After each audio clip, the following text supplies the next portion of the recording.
Кандар келеби? Кандар келбейт. Эми бирөөнүн прокладкасын карап эле эмити кандай бересиңби? Жок, эми прокладка менен Уялсаң болот. медобходдун баары ошол жака түнкүсүн алып барып төгүлүп атыптыр да.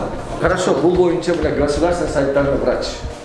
Бул эшиги жакынкы жылдары ачылган эмес. Сиздер Бишкек шаарынын жашоочуларынын ден соолугуна, коопсуздугуна бир мындай эмнеге бир чара көрбөй атасыздар? Главный врачтар урушат да. Эме доктор болуп иштейсизби? Ооба, мен биякта медикмин. Укол саласызбы? Ооба. Ошол уколдор каяка кетип атат? Аягы. Инфекционный больницанын уколдору. Кандай уколдор бүт сжиганияга кетет. Сжигание каякта болот? Сжигание биякта болот. Мону көргөзбөйлүбү? Келди мына. Жок, каякта негизи? Башкына главный врач. Бишкек шаарындагы жугуштуу оорулар бөлүмүндө атайын нормага ылайык эрежелер сакталсын деген максат менен жасалган таштанды жайы эч кандай иштеген жок бүгүнкү күндө. Муну көрүп турсаңыздар, бул эшиги жакынкы жылдары ачылган эмес. Анткени бул жердеги чакалар мына таштанды салып аткан. Куп-кургак бойдон эч кандай мындай чаң басып жатат да. Бирок бардык нормалар сакталбастан бул жерде өзүңүздөргө жана көрсөттүк, бул жактагы көрүнүш такыр башка. Азыр ошол жактан да көрсөк болот. Мына ал жакта сакталып атайын ден соолукка, коопсуздугуна абдан чоң маани бериле турган жерди эч кандай иштетпестен бул жерде мындайча айтканда балекеттин баарын аралаштырып эч кандай бул элементардуу мына чакаларга жазылыш керек эле. Бирок бүгүнкү күндө мына өзүңүздөр көрүп турасыздар. Мына перчаткалар мына кандай ким колдонгон, аны эч ким айта албайт. Мына даарыларды караңыздар, бул жакта жатат. Бул көрүнүш менен дагы биз ушул ковид менен күрөшүү саясатын кызыл зона деп коюп, бирок акыбал мына ушундай сиздер көргөндөй болуп атат. Таштанды полигонунда Бишкек шаардык санитардык. Ал жакка ошол мусорлар, медобходдун баары ошол жака түнкүсүн алып барып төгүлүп атыптыр да. Хорошо, бул боюнча мына государственный санитарный врач. Кел булуп. Жооп бер. Эмне үчүн полигонго таштандарды чыштап атышат? Эмне үчүн аякты Бишкек санитардык. Жооп берет мына. Рахмат.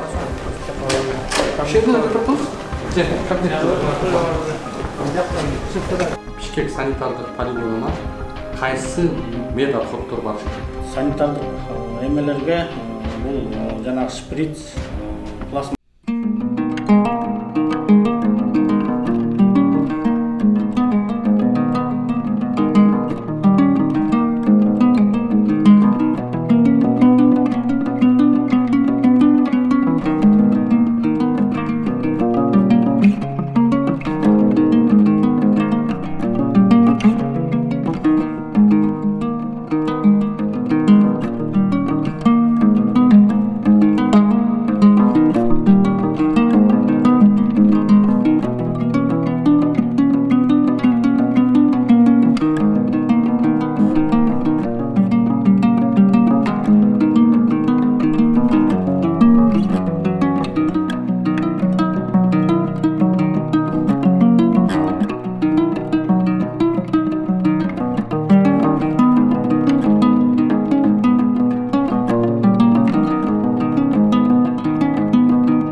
Biz ошол жерден мусордукадан таап, ошол жерде бир пациенттин номери бар экен, ошого чалсак, ал ушул улуттук госпиталга жаткан.